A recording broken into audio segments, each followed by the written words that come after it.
Minuman ramuan Rizky Febian ditawar hingga 400 juta rupiah.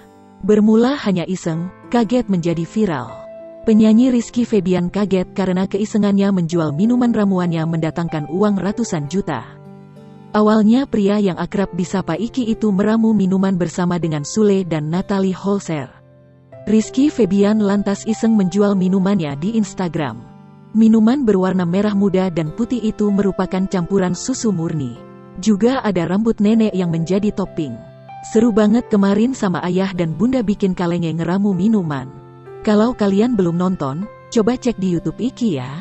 Nah menurut kalian kalau misal minuman ini dihargain, harga yang pantas kira-kira berapa sih? Aku penasaran. Coba komen sini, ujarnya di unggahan Instagram, Minggu tanggal 5 September tahun 2021. Dirinya lantas menjual di Instagram. Rizky kaget dengan penawaran yang begitu tinggi. Gak ngangka awalnya iseng-iseng nanya harga, taunya ada yang mau bayarin sampai 20 juta.